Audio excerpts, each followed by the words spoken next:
ത്വരീഖത്തുമായി ബന്ധപ്പെട്ട് സമസ്തയുടെ ആളുകൾക്ക് ഒരു കാഴ്ചപ്പാടുണ്ട്. എന്താ? ശരീഅത്ത് നിയമം 100% പിന്തുടരുന്നവരെ മാത്രമേ പിൻപറ്റാൻ പാടുള്ളൂ. അല്ലാത്ത ഒരു ഔല്യം ഉണ്ടെക്കൂടെ? ഉണ്ടാവാം, കുഴപ്പമൊന്നുമില്ല, ഞമ്മക്ക് വേണ്ട. കൂട്ടാനൊക്കെ നല്ലതാണ്, മൊല്ലാക്കാക്ക് വേണ്ട. അല്ലാത്തൊരു ശേഖ് ഉണ്ടായിക്കൂടെ? ഉണ്ടാവാം. കാരണം പിരാന്ത് പല രൂപത്തിലുണ്ടല്ലോ. പിരാന്ത് ഒരു കോലത്തിലൊന്നല്ല, പിരാന്ത് പല കോലത്തിലുണ്ട്. ചില ആളുകൾക്ക് എപ്പോഴും പിരാന്തേക്കാർ, അങ്ങനെ ഉണ്ടാവും. ചില മനുഷ്യന്മാർക്ക് ചില സമയത്തെ പിരാന്ത് ഉണ്ടാവുള്ളൂ, ചിലപ്പോൾ ഉണ്ടാവില്ല, അങ്ങനെ ഉണ്ടാവും. ചില ആളുകൾക്ക് ചില വിഷയത്തിലെ പിരാന്ത് ഉണ്ടാവുള്ളൂ, എല്ലാ വിഷയത്തിലും ഉണ്ടാവില്ല, അങ്ങനെ ഉണ്ടാവും. ഒക്കെ പിരാന്ത് തന്നെയാണ്.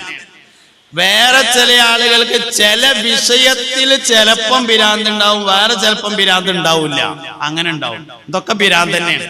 അതുകൊണ്ട് ഔലിയാക്കളിൽ പിരാന്തന്മാരുണ്ടായിക്കൂടായൊന്നുമില്ല. ഉണ്ടെങ്കിൽ ആയിക്കോട്ടെ, ഞമ്മക്ക് വേണ്ട. ഒറിജിനൽ വലിയാണോ കുരുത്തക്കേട് ഉണ്ടാവില്ല. ഡ്യൂപ്ലിക്കേറ്റ് ആണോ കുരുത്തക്കേട് ഉണ്ടാവും. അത് കുരുത്തക്കേടല്ല, സംഗതി ശൈത്താനിയത്താണ്. ഒറിജിനൽ വലിയ എന്തേ ആഗ്രഹിക്കുള്ളൂ? എന്നെ ആരും അറിയരുതെന്നേ ആഗ്രഹിക്കുള്ളൂ. അല്ലാതെ എന്റെ വിലായത്ത് 4 ആൾക്കാർ അറിയട്ടെ എന്ന് അവർ ഒരിക്കലും ആഗ്രഹിക്കുകയോ അതിന് നോട്ടീസ് ഒട്ടിക്കുകയോ ചെയ്യൂല. അതുകൊണ്ട് ഹിജ്റ 6-ാം നൂറ്റാണ്ടിൽ ലോകത്ത് ത്വരീഖത്തിന്റെ പ്രചരണം നടക്കുന്ന അന്ന് തന്നെ സമസ്തക്കാരായ ഞമ്മക്കൊരു മൻഹജുണ്ട്. ശരീഅത്തിന്റെ നിയമങ്ങൾ 100% പാലിക്കുന്നവരോടല്ലാതെ ഇത്തിബാ ചെയ്യാൻ പാടില്ല. അല്ലാത്ത ആൾക്കാരൊക്കെ ഉണ്ടാവാം, അതിന് നമുക്ക് കുഴപ്പമില്ല. ഉണ്ടാകണേന് എതിർക്കാനൊന്നും പോണില്ല, പിന്തുടരാൻ പാടില്ല. എതിർക്കലൊക്കെ ആലോചിച്ചിട്ട് മതി. എതിർക്കണമെങ്കിൽ നട്ടെല്ലിന് ഇരുമ്പിന്റെ സ്ക്രൂ വേണ്ടി വരും. അതേ സമയത്ത് അംഗീകരിക്കാതിരിക്കണേന് കുഴപ്പമൊന്നുമില്ല. എതിർക്കാനേ കുറച്ച് പ്രശ്നം ഉണ്ടാവും. കാരണം അങ്ങനെയുള്ള ആളുകളുടെ ഒക്കെ കൂടെ ശൈത്താനിയത്ത് ഉണ്ടാവും. അപ്പൊ ശൈത്താനോട് മല്ലിടാനുള്ള കെൽപ്പുണ്ടെങ്കിൽ എതിർക്കാൻ പോയാൽ മതി. അവനാന്റെ പെരയില് കുട്ടികൾക്ക് ചോറ് വാങ്ങി കൊടുത്തുകൊണ്ട് ഇരിക്കുകയാണെങ്കിൽ വലിയ അടങ്ങേറൊന്നും ഉണ്ടാവില്ല. ശരീഅത്തിന്റെ നിയമം 100% പാലിക്കണം എന്നുള്ളത് അന്നേയുള്ള നിബന്ധനയാണ്, ഇന്നത്തെ നിബന്ധനയല്ല. ലോകത്ത് ത്വരീഖത്തിന്റെ പ്രചാരണം എന്ന് നടന്നിട്ടുണ്ടോ അന്നേ ഉള്ള നിബന്ധനയാണ് ശരീഅത്തിന്റെ നിയമങ്ങൾ 100% പാലിക്കണം എന്നുള്ളത്. നമ്മള് കറാഹത്ത് ചെയ്യും, പക്ഷെ നമ്മളെ ശൈഖ് കറാഹത്ത് ചെയ്യാൻ പാടില്ല. നമ്മള് ഹലാലൊക്കെ ചെയ്യും, നമ്മളെ ശൈഖ് എല്ലാ ഹലാലും ചെയ്യാൻ നടക്കുന്ന ആളാവാൻ പാടില്ല. ശൈഖ് കറാഹത്ത് ചെയ്യാത്ത ആളായിരിക്കണം. സമസ്തന്റെ ഒരു രീതി ഉണ്ടാകും. എന്താ വെച്ചാല് സമസ്ത കേരള ജംഇയ്യത്തുൽ ഉലമയുടെ ആദ്യകാല ഭാരവാഹികളൊക്കെ മഹാനായ വരക്കൽ മുല്ലക്കോയ തങ്ങൾ പാപ്പാന്റെ മുരീദന്മാരനെയാണ്. വരക്കൽ മുല്ലക്കോയ തങ്ങൾ പാപ്പ ശരീഅത്തിന്റെ ആള് മാത്രല്ല, വരക്കൽ മുല്ലക്കോയ തങ്ങൾ പാപ്പ ത്വരീഖത്തിന്റെ ആളുമാണ്. പക്ഷെ ഓല ത്വരീഖത്ത് നോട്ടീസ് ഒട്ടിച്ചിരുന്നില്ല എന്ന് മാത്രം. മഹാനായ പുതിയാപ്പള അബ്ദുറഹ്മാൻ മുസ്ലിയാർ ത്വരീഖത്ത് വാങ്ങി ആരെടുത്തുന്ന്? വരക്കൽ മുല്ലക്കോയ തങ്ങൾ പാപ്പാന്റെ അടുത്തുനിന്ന്. പുതിയാപ്പള അബ്ദുറഹ്മാൻ മൗലവി എന്നതാണ് പാനായിക്കുളം അബ്ദുറഹ്മാൻ മുസ്ലിയാർ. നമ്മളെ മദ്രസയിലെ പാഠപുസ്തകം താരീഖിലുണ്ടല്ലോ, അതാണ് ഈ പുതിയാപ്പള അബ്ദുറഹ്മാൻ മൗലവി. പാനായിക്കുളം എന്നാണ് മൂപ്പര ഒറിജിനൽ നാട്. തെക്ക് ഭാഗത്തുള്ള ഒരു പ്രദേശമാണ് പാനായിക്കുളം. പുതിയാപ്പള അബ്ദുറഹ്മാൻ മൗലവി എന്ന് പേരുണ്ടാവാൻ കാരണം പുത്തമ്പള്ളിയിൽ നിന്ന് മഹാനവർകൾ ഒരു കല്യാണം കഴിച്ചു. ഒരു കല്യാണം കഴിച്ചു എന്ന് പറഞ്ഞാൽ ഒരു കല്യാണം തന്നെ കഴിച്ചിട്ടുള്ളൂ കേട്ടോ. പുത്തമ്പള്ളിയിൽ നിന്ന് ഒരു കല്യാണം കഴിച്ചു എന്ന് പറയുമ്പോ തോന്നുന്നു അപ്പൊ വേറൊന്നും കൂടി ഉണ്ടായിരുന്നില്ലേ എന്നാ. ഇല്ല, അല്ലെങ്കിലും സുന്നത്ത് എത്ര കല്യാണം തന്നെ ഉള്ളൂ?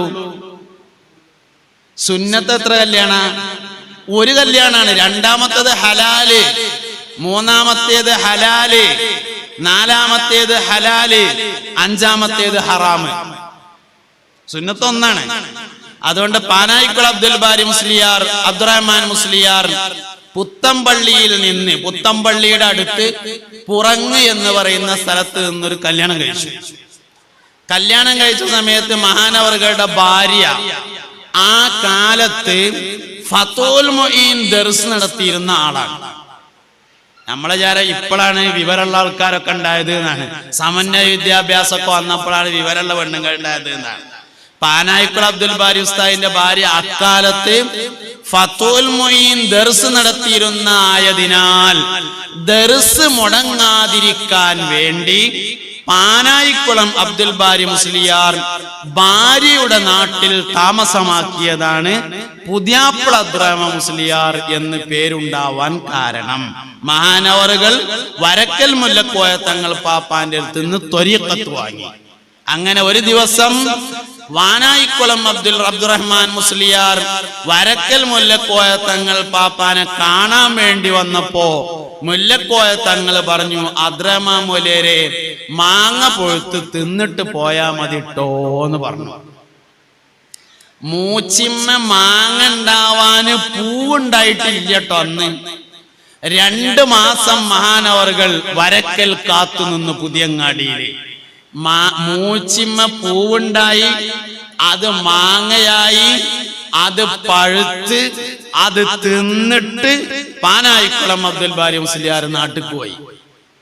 3 മാസം അല്ലെങ്കിൽ 2 മാസം മാങ്ങ പൊഴുക്കാൻ വേണ്ടി കാത്തുനിന്നു. അത്രത്തോളം വരക്കൽ മുല്ലക്കോയ തങ്ങൾ പാപ്പാനെ പിന്തുടർന്നിരുന്ന അവരുടെ ത്വരീഖത്തിന്റെ ശൈഖ് തന്നെയാണ് മഹാനായ ബാഅലവി വരക്കൽ മുല്ലക്കോയ തങ്ങൾ എന്ന് പറയുന്നത്. അതുകൊണ്ട് സമസ്തയുടെ അന്നത്തെ ഭാരവാഹികളൊക്കെ മുല്ലക്കോയ തങ്ങൾ പാപ്പാന്റെ നിന്ന് ത്വരീഖത്ത് സ്വീകരിച്ചിട്ടുള്ള മുരീദന്മാരനെയാണ്. അപ്പൊ നമ്മക്കിങ്ങനെ തോന്നും ഓൽക്കൊന്നും ത്വരീഖത്തിനേറ്റൊരു ബന്ധുവില്ല, ഓലൊക്കെ ശരീഅത്തിന്റെ ആൾക്കാരാണ് എന്ന്. അല്ല, അവർ 100% ശരീഅത്ത് പിന്തുടരുന്നതോടൊപ്പം എല്ലാ ത്വരീഖത്തും കൊണ്ടെടുക്കുന്നുണ്ട്. ഞാൻ ഇന്നലെ ബഹുമാനപ്പെട്ട കുമരംപുത്തൂർ AP മുഹമ്മദ് മുസ്ലിയാർ സമസ്തന്റെ പ്രസിഡന്റായിരുന്ന കുമരംപുത്തൂർ ഉസ്താദിന്റെ ഇത് വായിച്ചു. മഹാനവറുകളുടെ മർസിയത്ത്, മഹാനവറുകളുടെ സ്മരണിക വായിച്ചു. അതില് മഹാനവറുകളെ കുറിച്ച് പറയുന്നുണ്ട്, എല്ലാ ഫളായിലുകളും ജീവിതത്തിൽ ചെയ്യും, അഫ്ദൽ മാത്രമേ എടുക്കുള്ളൂ. നമ്മളങ്ങനല്ല, അത് അഫ്ദലാണെങ്കിലും ഇതും പറ്റല്ലോ എന്ന് വെക്കും. പക്ഷേ കുമരംപുത്തൂർ ഉസ്താദ് അഫ്ദലല്ലാത്ത ഒരു കാര്യവും ചെയ്തിരുന്നില്ല. നമ്മളെ MT ഉസ്താദിന്റെ മകൻ കല്യാണം കഴിച്ചിട്ടുള്ളത് അല്ലെങ്കിൽ മകളെ കെട്ടിയിട്ടുള്ളത് കുമരംപൂർ ഉസ്താദിന്റെ മോനാണ്. അപ്പൊ ഭാര്യ പ്രസവിച്ചപ്പോ 7 മുടികളാണല്ലോ. അപ്പൊ അന്ന് എന്തോ ഒരു അസൗകര്യം ഉണ്ടായപ്പോ 14 പിന്നാക്കേണ്ടത്, 7 ഗുണിതം. അപ്പൊ MT ഉസ്താദ് പറഞ്ഞത്രേ നമുക്ക് 14 പറഞ്ഞപ്പോ കുമരംപുത്തൂർ ഉസ്താദ് ചോദിച്ചുത്തരേ അഫ്ദൽ എന്തിനാ കളയണത്? അങ്ങനെ ലീവ് എടുത്തിട്ട് 7 ആക്കി. എല്ലാ വിഷയത്തിലും അഫ്ദൽ മാത്രം ചെയ്യുന്ന ആള്. നമുക്ക് തോന്നും കുമരംപുത്തൂർ ഉസ്താദ് എന്തേ സമസ്തന്റെ പ്രസിഡന്റ് ആവാണ്ടായ കാരണം എന്ന്. അതിലേറെ കഴിവുള്ള കുറെ ആൾക്കാരുണ്ടല്ലോ എന്ന്. സമസ്തന്റെ പ്രസിഡന്റും സെക്രട്ടറിയൊക്കെ ആകാൻ നോക്കണ കഴിവ് വേറെ കഴിവാണ്. അത് നമ്മൾ നോക്കിയാൽ കാണുന്ന കഴിവല്ല. അതാണ് സംഭവം. ഷെയ്ഖുൽ ജാമിയ സുഖല്ല അടക്കാണ്. അള്ളാഹു ദീർഘായുസ് കൊടുക്കട്ടെ, ആഫിയത്ത് കൊടുക്കട്ടെ. 18-ാമത്തെ വയസ്സ് മുതൽ ജന്മനാട്ടിൽ ഖാദിയായ ഒരു മനുഷ്യൻ ഇന്ന് അവിടുത്തെ ഖാദിയാണ്. ഷെയ്ഖുൽ ജാമിയ ആലിക്കുട്ടി ഉസ്താദ് തിരൂർക്കാട് ഖാദിയായത് തന്റെ വാപ്പ ജീവിച്ചിരിക്കുന്ന കാലത്ത് 18-ാമത്തെ വയസ്സിലാണ്. ഇന്നും ആ നാട്ടിലെ ഖാദി ഷെയ്ഖുൽ ജാമിയ ആലിക്കുട്ടി ഉസ്താദ് തന്നെയാണ്. അതാണ് സംഗതി അറിയേണ്ടത്. അപ്പൊ അതുകൊണ്ട് എന്താ പറഞ്ഞുകൊണ്ടിരിക്കുന്നത് വെച്ചാല് അന്ന് തന്നെ കേരളത്തിൽ ത്വരീഖത്ത് വന്നിട്ടുണ്ട്. നമുക്ക് ത്വരീഖത്തുകളുമായും ഷെയ്ഖുമാരുമായും ബന്ധപ്പെട്ട ഒരു മൻഹജുണ്ട്, ഒരു രീതിയുണ്ട്. ആ രീതിക്ക് അപ്പുറത്തേക്ക് പോകാൻ പാടില്ല. ശരീഅത്തിന്റെ നിയമങ്ങൾ 100% പാലിക്കുന്നുണ്ടോ? നമ്മളതിന്റെ ഒപ്പമുണ്ട്. ശരീഅത്തിന്റെ നിയമങ്ങൾ പാലിക്കുന്നതായി കാണുന്നില്ലെങ്കിലോ അങ്ങനെ ഒരു ഷെയ്ഖ് ഉണ്ടാകണേന് നമുക്ക് എതിരൊന്നുമില്ല. കൂട്ടാനൊക്കെ നല്ലത് തന്നെയാണ്.